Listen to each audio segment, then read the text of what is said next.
বন্ধুরা, একতরফা মার্কেটের এতটা ডাউনে আসার পরে মার্কেট কি তার বটমের আশেপাশে চলে এসেছে, অথবা মার্কেটের এখান থেকে রিকভারি করতে আর কতটা টাইম লাগতে পারে, অথবা এখন কাদের ফ্রেশ ইনভেস্ট করা উচিত, অথবা কোন টাইপের কোম্পানিতে কিরকম ইনভেস্টমেন্ট ডিসিশন বর্তমান মার্কেট কন্ডিশন নেওয়া উচিত, এরকমই কিছু ইনফরমেটিভ কোশ্চেন যেগুলো আপনারা লাস্ট এক সপ্তাহ ধরে আমাকে করেছেন, সেই কমেন্টসগুলোর বেস্ট রিপ্লাই আজকের ভিডিওতে আপনাদের সাথে শেয়ার করব। এবং আমার 9 বছরের এক্সপিরিয়েন্স এবং নলেজের মাধ্যমে আমি আপনাদের একটা ডিসিশন তৈরি করতে হেল্প করতে পারি। আশা করছি এই প্রত্যেকটা কোশ্চেনের অ্যান্সার আজকের এই নেগেটিভ মার্কেট সেন্টিমেন্টে আপনাকে মার্কেটে সার্ভাইভ করতে হেল্প করবে এবং সঠিক ডিসিশন বিল্ড করতে আপনাদের হেল্প করতে পারে।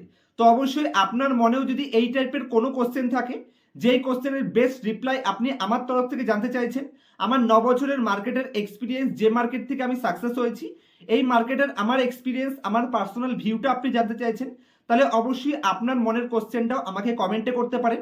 যদি আপনার কমেন্টটা বেস্ট হয়, তাহলে নেক্সট উইকে আমি লাইভ ভিডিওতে আপনাদের কমেন্টসগুলো ওঠানোর চেষ্টা করব।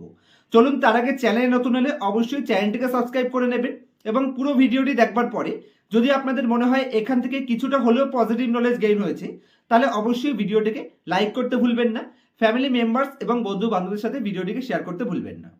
তো ইম্পর্টেন্ট কমেন্টসগুলো ওঠানোর আগে সবার প্রথমে আমি আপনাদের এটাই বোঝাতে চাই যে আজকের এই নেগেটিভ মার্কেট সেন্টিমেন্টে যদি আপনি শেয়ার পারচেস করতে ভয় পাচ্ছেন, তাহলে স্টক মার্কেট অন্ততপক্ষে আপনার জন্য নয়। কারণ স্টক মার্কেটে সিম্পল রুলস রয়েছে, যখন সবাই নেগেটিভ ভিউ রাখবে তখনই আপনি লোয়ার প্রাইসে গ্রেট কোম্পানিগুলো পাবেন। তো যদি আপনি লং টার্মে আপনার পোর্টফোলিও থেকে বেটার পারফরমেন্স পেতে চাইছেন, তবে অবশ্যই নেগেটিভ সেন্টিমেন্টে শেয়ার পারচেস করতে হবে এবং সেই টাকাটাই মার্কেটে ইনভেস্ট করবেন, যে টাকাটা মিনিমাম 3 বছর ইনভেস্টেড রাখতে পারবেন, যাতে করে এরকম শর্ট টাইমে যে সমস্ত নেগেটিভ সেন্টিমেন্টগুলো আসে এগুলোকে ওভারকাম করে আপনি ফিউচারে বাম্পার প্রফিট করতে পারেন। তো অবশ্যই সবাইকে সাজেস্ট করব, যদি জিরো এক্সপিরিয়েন্স রয়েছে, জিরো নলেজ রয়েছে, কোম্পানির ফান্ডামেন্টাল অ্যানালাইসিস জানেন না, অথবা কোম্পানির ভ্যালুয়েশন অ্যানালাইসিস জানেন না, তাহলে অন্ততপক্ষে ইটিএফ এর সাথে নিফটি 20 এবং নিফটি ব্যাংক, এই দুটো ইটিএফ আপনি ইনভেস্টমেন্ট করতে পারেন। ফিউচারে এখান থেকে নেক্সট 1.5 বছরের মধ্যে আমি অ্যাভারেজ 20% রিটার্নের এক্সপেকটেশন যদি রাখি, তাহলে ভুল হবে বলে আমি মনে করছি না। যদি একটু সময় দিতে পারেন, অবশ্যই ধৈর্য রাখতে পারলে মার্কেট বাম্পার অপরচুনিটি দিচ্ছে। 2026-27 গিয়ে আজকের দিনগুলোকেই আমরা মিস করবো, এটা আমি গ্যারান্টি দিয়ে অন্ততপক্ষে বলতে পারি, যদিও মার্কেটে গ্যারান্টি কিছু হয় না। তো চলুন এক এক করে কোশ্চেন উঠিয়ে নিই। সবার প্রথম কোশ্চেন করেছেন সুবীর মণ্ডল। তার কোশ্চেন রয়েছে, দাদা সুগার সেক্টর নিয়ে কেন এখন ডিসকাস করছো না? এবং এই কোশ্চেনটা সে অনেকদিন ধরেই করছিল এবং বর্তমানে সুগার সেক্টরে পজিটিভ নিউজ এসছে, যে কারণে সেই কোশ্চেনটা করেছে। সুগার সেক্টরে একদম লেটেস্ট নিউজ অনুযায়ী 10 লক্ষ টন সুগার এক্সপোর্টের পারমিশন আমাদের গভর্নমেন্ট দিয়ে দিয়েছে, যেখানে সুগার ইন্ডাস্ট্রিতে ধীরে ধীরে পজিটিভ সেন্টিমেন্ট আসছে এবং ইথানল, যেটা আজকে 8 থেকে 12% পাইল করা হচ্ছে, সেটা ভবিষ্যতে নিয়ার ফিউচারে 2030-32-এর মধ্যে অ্যাভারেজ 40% ইথানল পাইলের টার্গেট সরকার রাখছে, যেখানে সুগার ইন্ডাস্ট্রির বেস্ট কোম্পানিগুলো অবশ্যই আপনি ওঠাতে পারেন। তবে ভ্যালু দেখে সঠিক ভ্যালুয়েশনে কোম্পানিতে ইনভেস্ট করলে সুগার ইন্ডাস্ট্রি এখান থেকে নেক্সট 5 বছরে মাল্টিব্যাগারের পোটেনশিয়াল তো অবশ্যই রয়েছে। আপনারা যদি সুগার ইন্ডাস্ট্রির কোম্পানি জানতে চাইছেন, আমাকে কমেন্টসে জানাবেন, আমি অবশ্যই আমার বাছাই করা 3টে বেস্ট সুগার কোম্পানি আপনার সাথে ডিসকাস করার চেষ্টা করব। মিনিমাম 20টা কমেন্টস আসলে অবশ্যই আমি ভিডিও বানিয়ে দেবো। নেক্সট কোশ্চেন করছেন এখানে তন্ময় বিশ্বাস। তার কোশ্চেন রয়েছে, নিফটি কি বটম বানিয়ে ফেলেছে? আমার এক্সপিরিয়েন্স অনুযায়ী এবং মার্কেটের এক্সপার্টদের এক্সপিরিয়েন্স অনুযায়ী নিফটি তার অলমোস্ট বটমের আশেপাশে চলে এসছে।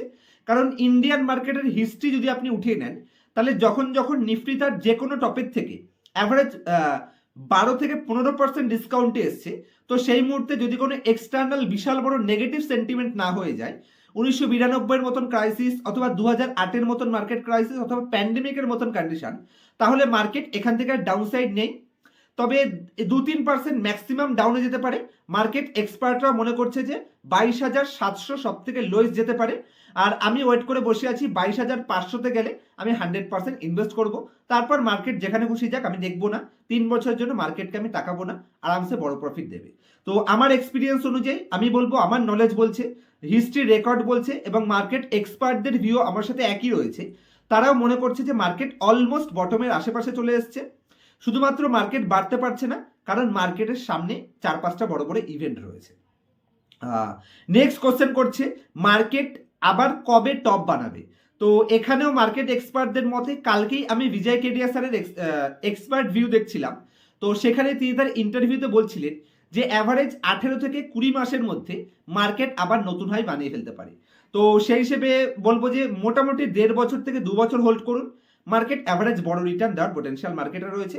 ভ্যালুয়েশন হিসেবে, পি এক্সপেনশন হিসেবে, নিফটির পি হিসেবে এবং নিফটির আর্নিং হিসেবে 2026-এর এন্ডের মধ্যে অ্যাভারেজ 27,000 তো নিফটি যেতে পারে, এটা আমি মনে করছি এবং এক্সপিরিয়েন্স সেটাই বলে। আচ্ছা, নেক্সট কোশ্চেন করছেন, এখন কাদের ইনভেস্ট করা উচিত এবং কি ধরনের কোম্পানিতে ইনভেস্ট করা উচিত। সবার প্রথমে যদি আপনার ভিউ মোটামুটি এখান থেকে 2 বছর রয়েছে, মানে 2025টাকে পুরো ইনভেস্টেড রাখতে পারবেন এবং 2026 মানে 2027-এর অবধি যদি মার্কেট কোনো খারাপ পারফরমেন্সও করে, মনে করছেন যে 1.5 বছর এখান থেকে যদি মার্কেট পারফর্ম নাও করে, তাহলেও যে টাকাটা আপনার প্রয়োজন নেই, যে টাকাটা ইনভেস্টেড রাখতে পারবেন, এরকম ক্যাপিটাল যাদের কাছে আছে তারাই এখন ইনভেস্ট করবেন এবং সেই টাইপের কোম্পানিতে ইনভেস্ট করুন যে কোম্পানি কোনো ট্রেন্ডিং সেক্টর থেকে বিলং করছে না, কোম্পানির ওভারঅল কন্টিনিউ ইপিএস গ্রোথ আসবে, সরকারের ইনভলভমেন্ট থাকলেও অথবা না থাকলেও তাহলেও কোম্পানির ইপিএস নিয়ার ফিউচারে 5 বছরে গ্রোথ হবে, সেই টাইপের কোম্পানিগুলোতে ইনভেস্ট করুন। এবং যে কোম্পানিগুলো পি এক্সপেনশন কমপ্লিট হয়ে যায়নি সেই টাইপের কোম্পানি যাবেন। এক্সট্রিমলি হায়ার পি রেশিও থাকলে, ব্যাংকের ক্ষেত্রে এক্সট্রিমলি যদি হায়ার প্রাইস টু বুক থাকে, সেই টাইপের কোম্পানিগুলো অ্যাভয়েড করুন। আরামসে আপনি পারফর্ম করতে পারবেন এবং মোটামুটি 1.5 বছরের উপরে ভিউ রাখতে হবে, মানে ক্লিয়ার কাট তারাই ইনভেস্ট করুন যাদের কাছে 1.5 বছরের উপরে রাখার মতন ক্যাপিটাল রয়েছে, আর সেই টাইপের কোম্পানিতে ইনভেস্ট করুন যে কোম্পানি কোনো আদার্স ইনভলভমেন্ট ছাড়াই কোম্পানির ইপিএস গ্রোথ আসবে, সরকার থাকুক সরকার না থাকুক, ডোনাল্ড ট্রাম্পের এফেক্ট থাকুক না থাকুক, যে কোম্পানির ইপিএস গ্রোথ হবে সেই টাইপের কোম্পানির সাথে থাকুন। অবশ্যই আপনি নির্দ্বিধায় রাতে আরামসে ঘুমিয়ে বড় প্রফিটের অপরচুনিটি মিস করবেন না। আচ্ছা, নেক্সট কোশ্চেন করছেন সুবীর, যাই হোক কিছু আমি অ্যাকচুয়ালি ওনার ইমেল আইডি দিয়ে, জিমেল আইডি দিয়েই রয়েছে, সুবি YTK 742, তার কোশ্চেন রয়েছে মার্কেট রিকভারি করতে কতটা টাইম লাগবে। তো আমি তো বলেই দিলাম, অ্যাভারেজ এখান থেকে 1.5 বছর থেকে 2 বছর মার্কেট টাইম লাগতে পারে রিকভারি করতে, ধৈর্য ধরে রাখুন, মার্কেট রিওয়ার্ড দেওয়ার জন্য প্রস্তুত রয়েছে।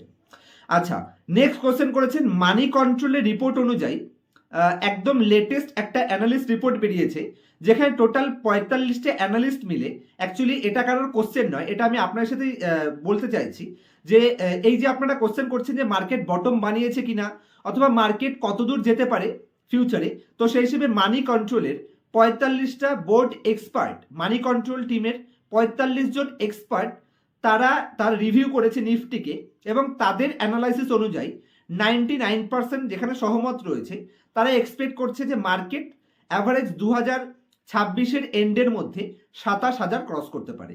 তো অলরেডি মার্কেট নিয়ে পজিটিভ বুলিশ ভিউ আসা স্টার্ট হয়ে গেছে। কালকেও আমি 2-3টে ইন্টারভিউতে দেখেছি যত সাকসেসফুল ইনভেস্টর আছে তারা অলরেডি বটম ধরে নিয়েছে, যে বটম বানিয়ে ফেলেছে এবং 2026-এর শেষের মধ্যে মার্কেট 27,000 টাচ করতে পারে, মানে নতুন হাই বানাতে মোটামুটি 2 বছর টাইম লাগতে পারে। এবং মার্কেট নতুন হাই বানালে পোর্টফোলিও নতুন হাই বানাবে, আবার নতুন ওয়েলথ ক্রিয়েশন এখান থেকে স্টার্ট হবে। অবশ্যই মার্কেটে ইনভেস্টেড থাকা উচিত, 70% ইনভেস্ট থাকার সময় মার্কেটে চলে এসেছে। আচ্ছা, নেক্সট কোশ্চেন করছেন HUL এর ফিক্সড অ্যাসেট, খুবই ইম্পর্টেন্ট কোশ্চেন করছে। HUL মানে হিন্দুস্তান ইউনিলিভার কোম্পানির ফিক্সড অ্যাসেট 53,700 কোটি, কিন্তু কোম্পানির ইনটেনজিবল অ্যাসেট রয়েছে 45,700 কোটি। তাহলে এটা তো একটা খারাপ কোম্পানি, তাহলে এটা বেস্ট ফান্ডামেন্টালি সাউন্ড কোম্পানি হয়ে যায় কিভাবে? 53,000 কোটি কোম্পানির টোটাল ফিক্সড অ্যাসেট, তার মধ্যে কোম্পানির ইনটেনজিবল অ্যাসেট রয়েছে 45,700 কোটি। তো এটা যদি কোনো নর্মাল আদার্স কোম্পানি হতো, যে কোম্পানির কাছে ব্র্যান্ড ভ্যালু ম্যাটার করে না, তাহলে পরে ইনটেনজিবল অ্যাসেট যদি হিউজ হাই পরিমাণে থাকে তাহলে সেটা নেগেটিভ হতে পারে। কিন্তু HUL এর মতন কোম্পানির কাছে ব্র্যান্ড খুবই ইম্পর্টেন্ট। দেখুন, ইনটেনজিবল অ্যাসেটের সিম্পল মানে হচ্ছে এরকম অ্যাসেট যেই অ্যাসেটটা আপনি অনুভব করতে পারবেন না, বা যেই অ্যাসেটটা আপনি চোখে দেখতে পাবেন না, টাচ করতে পারবেন না। মানে আপনার কাছে কোনো ব্র্যান্ড থাকলে সেই ব্র্যান্ডের যে ভ্যালু রয়েছে সেটাই হচ্ছে আপনার ইনটেনজিবল অ্যাসেট। যেমন ধরুন হিন্দুস্তান ইউনিলিভারের ক্ষেত্রে যদি আমি কর্নেটো আইসক্রিম ধরি, তাহলে সেটা হচ্ছে তাদের ব্র্যান্ড ভ্যালু। যদি আপনার কর্নেটোর আইসক্রিম খেতে হয় তাহলে আপনার HUL এর কাছ থেকে খেতে হবে, অন্য কেউ বিক্রি করতে পারবে না। তো এই HULটা হচ্ছে তাদের কাছে ব্র্যান্ড পাওয়ার, আর ব্র্যান্ড পাওয়ারের থেকে কিন্তু কোম্পানির কাছে কম্পিটিটিভ অ্যাডভান্টেজ আসে, কোম্পানির কাছে প্রাইসিং পাওয়ার আসে। তো যদি কোম্পানির কাছে এরকম কোনো ব্র্যান্ড থাকে যেই ব্র্যান্ডগুলো কোম্পানি প্রাইসিং পাওয়ার এনে দিচ্ছে, তাহলে সেই কোম্পানির ইনটেনজিবল অ্যাসেট সেটার জন্য পজিটিভ সাইড। কারণ এই ব্র্যান্ডের জন্যই আপনার কাছে ব্র্যান্ড ভ্যালু আসছে, আর ব্র্যান্ড ভ্যালুর জন্যই আপনি প্রাইস হাইকের অপরচুনিটি পাচ্ছেন। এটা আপনার জন্য কম্পিটিটিভ অ্যাডভান্টেজ। তো অবশ্যই এদের ইনটেনজিবল অ্যাসেটের বিশাল বড় ভূমিকা রয়েছে। এই টাইপের কোম্পানিগুলোকে কোনো মতেই ইনটেনজিবল অ্যাসেট আপনি অ্যাভয়েড করতে পারেন না, কারণ এদের ব্র্যান্ড ভ্যালু এদেরকে বড় প্রফিট মার্জিন এনে দিচ্ছে। তো এটা কোনো নেগেটিভ সাইন নয়, বরঞ্চ এটা পজিটিভ সাইন। আচ্ছা, আজকের মতো এই অবধি রাখবো। যদি আপনার কাছে কোনো নতুন কোশ্চেন থাকে অবশ্যই কোশ্চেন করতে পারেন। আর যদি পার্সোনাল ক্লাসে A to Z ফান্ডামেন্টাল আমার কাছ থেকে শিখতে চাইছেন, কিভাবে কোনো কোম্পানি সিলেকশন করবেন, কোম্পানির ফান্ডামেন্টাল জিরো থেকে অ্যাডভান্স কি করে অ্যানালাইসিস করতে হয়, আপনার কোম্পানি উপর থেকে যে ডেটাগুলো দেখাচ্ছে সেখানে কোনো ডেটা ম্যানেজ করে দেখানো হচ্ছে কিনা সেটা কি করে আইডেন্টিফাই করবেন, এই ইনভেস্টেড করার মতন কোম্পানিগুলোকে কোথা থেকে খুঁজে বের করবেন যাতে করে অন্যের কারোর কনফিডেন্সে অথবা অন্যের দ্বারা ইনফ্লুয়েন্স হয়ে ইনভেস্ট না করতে হয়, এবং কোম্পানির extremely higher level valuation analysis, সমস্ত কিছু পার্সোনাল ক্লাসে শিখে লাইফ টাইম যদি আমার সাপোর্ট পেতে চাইছেন তাহলে অবশ্যই পার্সোনাল ক্লাসে অ্যাড হতে পারেন। তবে একদম ক্লিয়ার করে দিচ্ছি, শুধুমাত্র শর্ট টার্মে কোটিপতি বানিয়ে দেবো অথবা শর্ট টার্মে 6 মাসে ক্যাপিটাল 4 গুণ 5 গুণ বানাবেন এরকম এক্সপেকটেশন রাখবেন না। যদি নর্মাল স্টক মার্কেট থেকে লং টার্ম ওয়েলথ ক্রিয়েশনে বিশ্বাস রাখেন তাহলেই পার্সোনাল ক্লাসে অ্যাড হবেন। Future trading, option trading, intraday এইসবের থেকে এড়িয়ে গিয়ে যদি আপনি লং টার্মে সেফটির সাথে বেটার পারফরমেন্স করতে চাইছেন, নিজের ক্যাপিটালে উইদাউট স্টপ লসে গেইন করতে চাইছেন, তাহলে পার্সোনাল ক্লাসে অ্যাড হবেন। লং টার্ম ওয়েলথ ক্রিয়েশন এখানে আমি শিখিয়ে থাকি। পার্সোনাল ক্লাসের জন্য স্ক্রিনের উপর মোবাইল নাম্বার দেখতে পাচ্ছেন, আমার সাথে কন্ট্যাক্ট করতে পারেন। দেখা হচ্ছে নেক্সট ভিডিওতে কোনো ইনফরমেটিভ টপিকের সাথে। ততক্ষণ পর্যন্ত হ্যাপি ইনভেস্টিং, হ্যাপি ট্রেডিং।